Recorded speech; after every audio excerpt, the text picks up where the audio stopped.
저는 일단 지도를 많이 안 보고요. 메일도 거의 안 보내는 편이에요. 1년에 한 5불? 구글을 지금 이제 우리가 공짜로 쓰고 있잖아요. 공짜로 쓰니까 좋더라고요. 돈 안 내고 뭐 구글에서 얻을 수 있는 게 무궁무진하잖아요. 근데 그 사람들이 이제 이런 질문을 한 것 같아요. 미국의 경제 성장률이 다른 나라에 비해서 낮다 이런 얘기를 하는데 그렇다는 느낌은 별로 없는 것이죠. 지금 뭐 미국이 잘 사는 나라니까 여전히. 그래서 이제 많은 경제학자들이 거기에 관해서 이런 이제 답을 했다는 거예요. 2000년 이후에 계속해서 그 경제가 발전하지 않고 있는 것처럼 보이는 이유는 2000년 이후에 그 대두한 그러니까 소위 말하는 혁명, 그러니까 인터넷이라든가 또 스마트폰이라든가 또 인공지능이라든가 이런 것들이 사실은 산업계를 바꾸고 있잖아요. 근데 이런 기술혁명에 관해서 그 경제적인 효과가 발생을 했을 텐데 그것이 제대로 반영이 안 되고 있다는 거예요. 근데 보통은 이제 이런 통계를 잡을 때 사람들이 하는 보통의 방식은 상품이라든가 서비스에 관해서만 돈을 계산한다는 거죠. 그걸 가지고 경제 성장률을 계산한다는 거예요. 내가 실제로 물건을 팔았다든가 내가 뭐 서비스를 받았다, 그러니까 식사를 했다든가 이런 것들이죠. 무슨 얘기냐면 우리가 구글을 사용하는데 사용료를 안 내잖아요. 그런데 이거를 만약에 돈으로 우리가 낸다고 한다면 그게 얼마겠냐는 거예요. 기술혁명.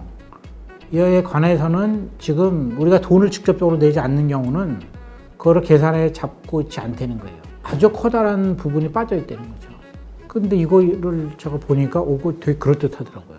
그러니까 시설을 설치하는 데만 돈을 내죠. 내가 실제로 소프트웨어 사용료에 관해서는 거의 무료잖아요. 이메일 하거나 이런 거 할 때 돈을 내는 게 아니잖아요. 그래서 생각해보면 예전에 제가 그 편지를 보낼 때 우표를 사서 붙였잖아요. 그러니까 그게 이제 경제 그 규모를 계산할 때 들어갔겠죠. 우표를 사니까. 근데 지금은 제가 이메일을 뭐 하루에 1000통씩 보내도 거의 돈을 안 내는 거잖아요. 공짜잖아요. 그렇다면 이걸 돈으로 계산한다면 어떻게 될 것이냐 이런 문제죠. 이걸 다 돈으로 계산한다면 GDP 계산에서 하는 것이 바뀌겠죠. 그래서 이제 이걸 미국에서 이거 실험해 본 거예요.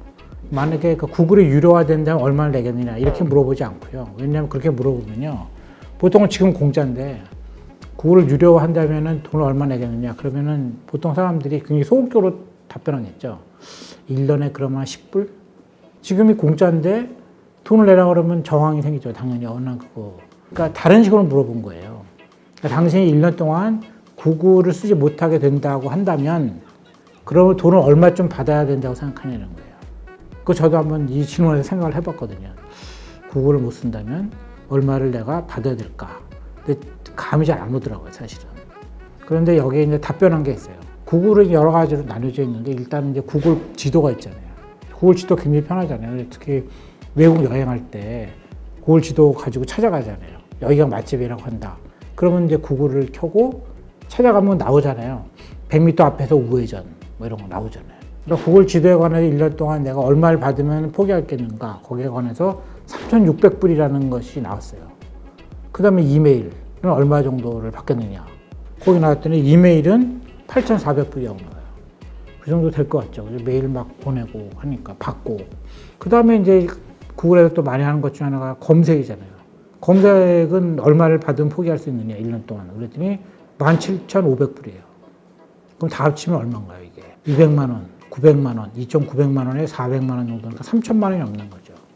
내가 1년에 한 3,000 몇백만 원, 3,000, 2, 300만 원을 받으면 구글을 1년 동안 내가 사용 안 하겠다 이런 것이거든요. 답변이. 근데 만약에 이걸 갖다가 경제적인 거로 우리가 돈으로 계산한다면 어마어마하겠죠. 1년에 그 미국의 이제 개인당 그 소득이 한 3만 불, 4만 불 정도 된다고 보통 얘기하는데 한 4만 불? 그 1인당 그 소득에 거의 맞먹는 거잖아요. 근데 이것이 이제 그 통계를 처리할 땐 빠져있다 이런 얘기예요. 그러니까 이제 이 그 기사가 얘기하고자 하는 거는 과연 그 통계가 지금의 그 변화, 기술혁명의 변화를 반영하고 있느냐. 그걸 반영한다면 우리가 갖고 있는 통계도 변할 수밖에 없다. 이 시대에 관해 다시 한번 물어보는 것이죠. 저는 일단 지도를 많이 안 보고요. 메일도 거의 안 보내는 편이에요. 1년에 한 5불? 그러니까 이제 검색을 할 때 주로 쓰는데 엔진은 많이 낼 의향이 있어요. 상상하지 못한 정보들이 많이 있기 때문에 3만 원? 전혀 아니에요. 왜냐하면 이게 이제 기술혁명에 관한 브리핑이라는 걸 보면요. 얼마나 기술이 발전할수록 가격이 도리어 싸지는가에 대해서 나와 있어요. 근데 그렇게 싸지지 않으면 이 기술혁명이 전파가 안 된다는 거예요, 기본적으로. 예를 들어 내가 구글을 사용해야 되는데 1년에 뭐 몇백만 원을 낸다. 그거 누가 하겠어요, 그런 거를. 아무리 기술이 좋아도 안 쓰겠죠. 그냥 불편한 대로 살겠다 이렇게 되겠죠. 그냥 나 우표 붙일래. 기술이 좋아질수록 가격이 줄어든다. 이런 것이 지금 기술혁명의 특징이라고 얘기하고 있더라고요. 스마트폰 같은 경우도 비슷한 것 같아요. 그러니까 제가 10년 전, 20년 전에 썼던 휴대폰과 비교해보면요. 가격은 거의 비슷해요. 근데 성능은 말할 수가 없이 다르죠. 차이가 나잖아요. 그래서 이거는 지금 기술혁명을 만약에 돈으로 환산한다면 얼마가 될 것인가를 얘기한 것이지 돈을 내라는 것하고는 관계가 없는 것 같아요. 그래서 지금 우리가 살고 있는 시대가 어떤 시대인가, 기술혁명이 무엇을 뜻하는가를 잠깐 다시 한번 생각해보는 그런 계기가 될 것 같아요.